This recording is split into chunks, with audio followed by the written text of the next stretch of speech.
Hello and welcome to the Dune Minute Podcast, your place to dive deep, minute by minute, into the cinematic universe of Frank Herbert's Dune. I'm one of your hosts, John. And I'm Zach. And today we are talking about a big ship that looks like a golf ball.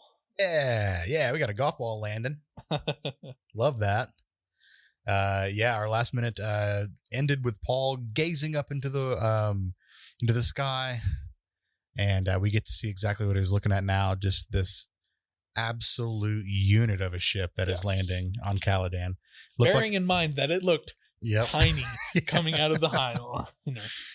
Super tiny coming out of that big milkshake straw up in space. Absolutely massive as it lands. Just once again, scale. We're going to say it a million times. The scale of this movie is fantastic. Yep. And they even give us too.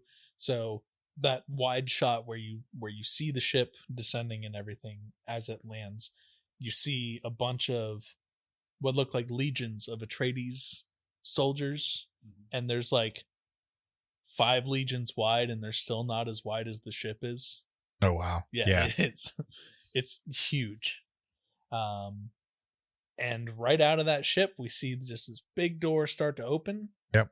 And there's a bunch of people just standing there waiting. And wouldn't you believe it, John? The whole thing's carpeted. That is so luxurious. Not only is the whole ship interior carpeted or rugged, it's perfectly like rugged to where the door opens up with another just super long one. Mm-hmm. Also, like, it's been raining on Caladan because it's always raining. Raining on Caladan. So can you imagine how heavy that rug must be? Like, imagine. Okay, so I mean, they live in a world with suspensor fields, so I think it's okay. But also, just think about how heavy your blanket is whenever you wash it. In your washer. True. Yeah. And then a rug that's like crazy fucking long.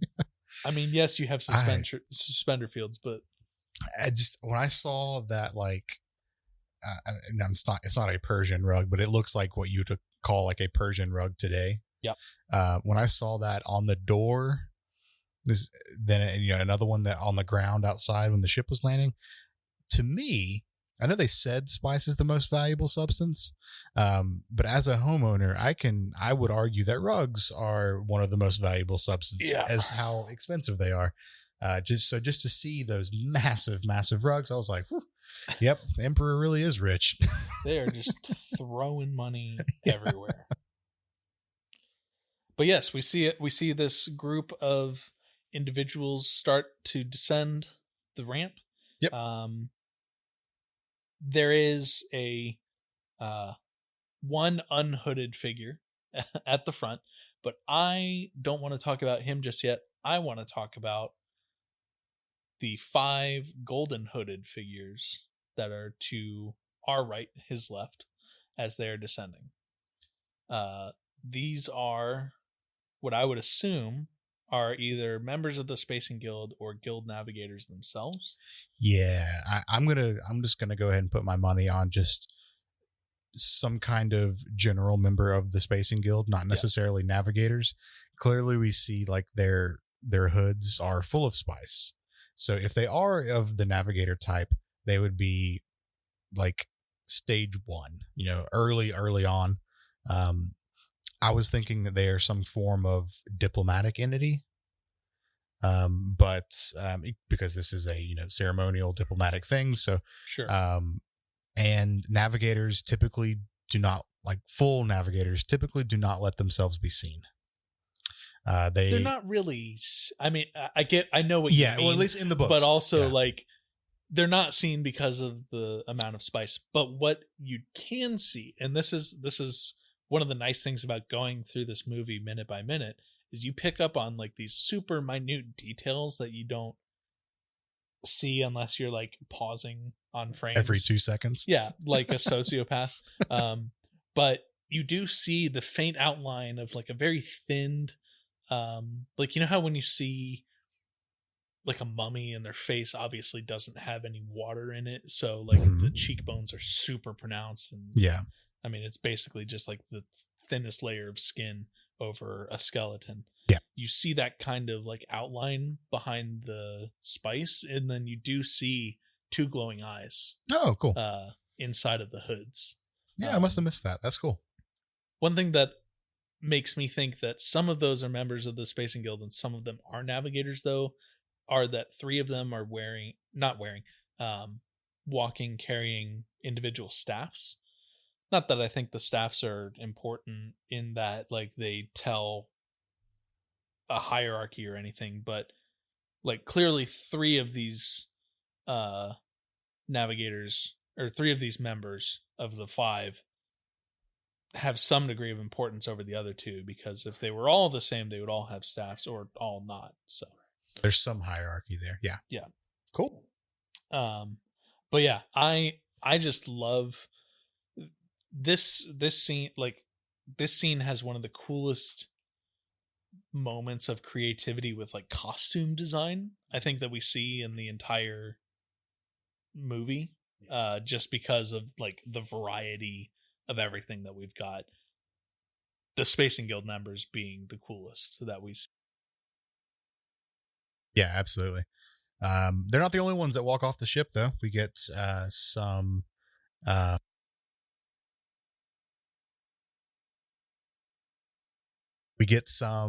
members of the Imperial Court. Yep. And some cool like space helmets, I guess, which makes sense because not all the atmospheres are the same. So of course they would need some kind of breathing apparatus. And then we get some sisters of the Bene Gesserit. I believe there's only one. Yeah, they say a sister of the Bene Gesserit. Okay. And then we get to the coolest person we're going to talk about in the next, probably for the next minute or two. Yep. The Herald of the Change. Yes. My creative mind named him Harold. I know. Yeah, and he is our only unmasked person. Right. But we also see and get introduced to some other new characters for the first time in this moment.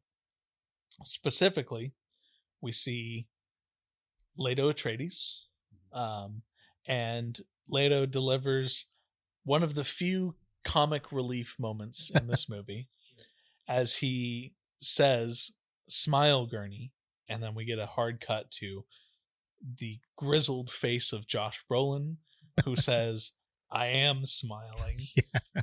He's not. But we do get introduced to Leto Atreides and Gurney Halleck. And then we also get introduced to Thufir Hawat. Oh yes, everyone's my boy favorite Thufir. Mentat. Yes, so Thufir is a Mentat. I've got a couple notes on Mentats, if you don't mind me just reading through these real quick. Please. Okay.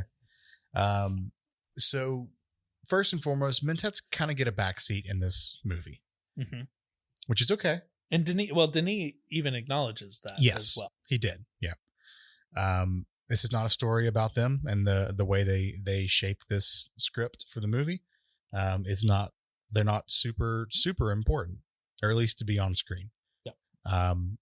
But that's not to say that they are not cool as hell characters in the book. So Thufir Hawat is the Mentat of the House Atreides. Basically, he is a human computer.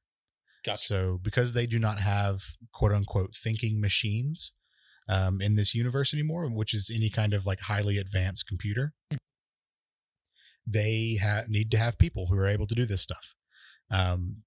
Mentats are trained from a very, very young age to be able to do these intense calculations in their head, to remember everything that they come across. So photographic memory is part of this. Yep. And to be able to recall this information, like basically on an instant, or in an instant.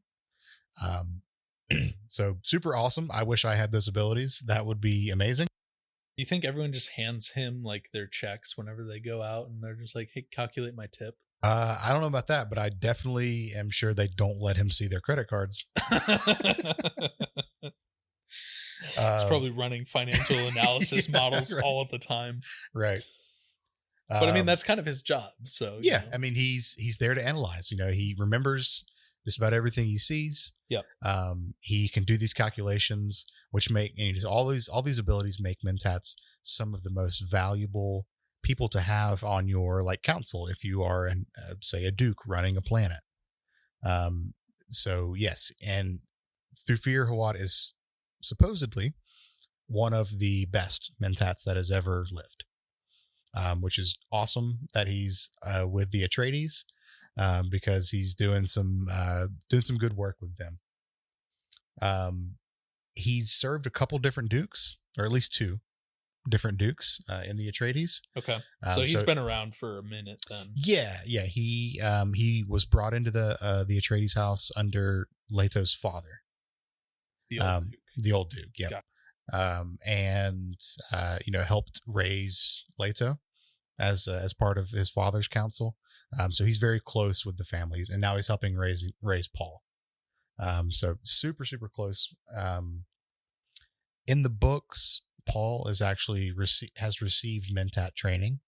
Obviously not all of it, but he's got those basic skills to be able to quickly analyze information, to do, he doesn't get to do the cool, like eye flip back thing that we see. Yeah. At least in the movies, but he's able to do, have some kind of like basic mentat skills, which help him. Sure. So Paul's probably getting all of the tips to calculate, whereas Thufir's got more important things to do. Right. Yeah, right. Okay. Yeah. I had to remember what you're talking about. Your restaurant analogy. One thing that I think is really cool, and we're going to talk about the 84 Dune a lot, just because it's a point of comparison. But first of all, Thufir has normal looking eyebrows. Yes. But I was a little worried going into this movie that they would have copied that style choice from Lynch's Dune. That was a choice. It certainly was. But one thing that I actually like better, even though it's not technically accurate to the books, is just the stripe on the bottom of Thufir's lip, rather than like the full staining of his entire mouth. That is a departure. It just looks a little nicer. It certainly looks cleaner. That's one of those things where that would have been really weird to translate from book to screen. They tried. It didn't look great. Yeah. But in the books, the mentats use this. I think it's like the drink of Sappho, or Sappho. Yeah, the juice of Sappho or something like that, to enhance their mental abilities. Yeah. And a byproduct of using this drink / drug is that it stains your lips just red, beet red kind of thing. So you mean they didn't want to just give Stephen McKinley Henderson just like a bunch of strawberry jam and just say, stuff your face in this? I thankfully no, they didn't. Which, by the way, shout out to him as well.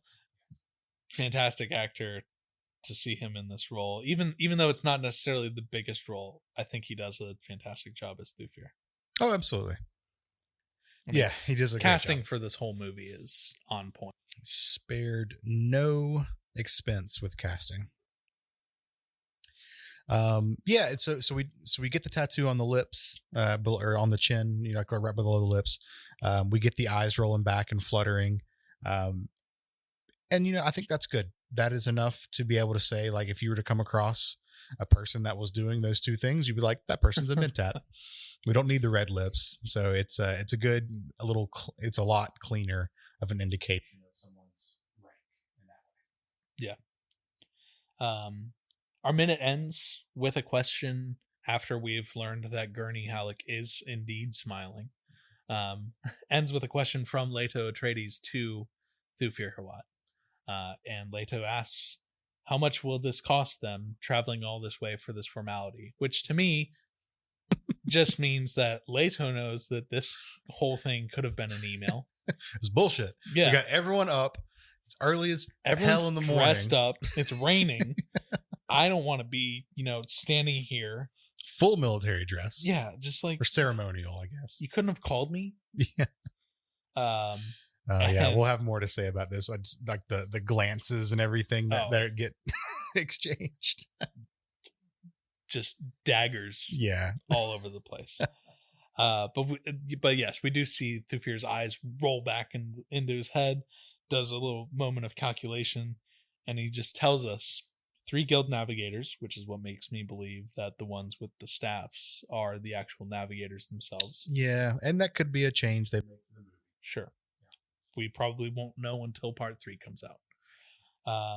A total of 1.46 million, 62 Solaris, and our minute ends there. So we don't know if that's one way or round trip or what's going on. That's a lot of money, regardless. Gas is not cheap.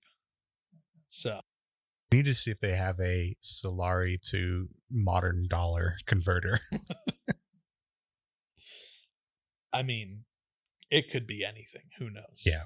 So, but clearly it is an impressive amount. Because 1.46 million of anything is an impressive amount. Well, 1.46 million? How many atoms do you think are in your body, John? Okay, fine. So not of anything. All right. Well, fuck you. Okay. How about that? Jesus. All right. Cool. Well, yeah, that's all I had for this one. Any other notes on your end?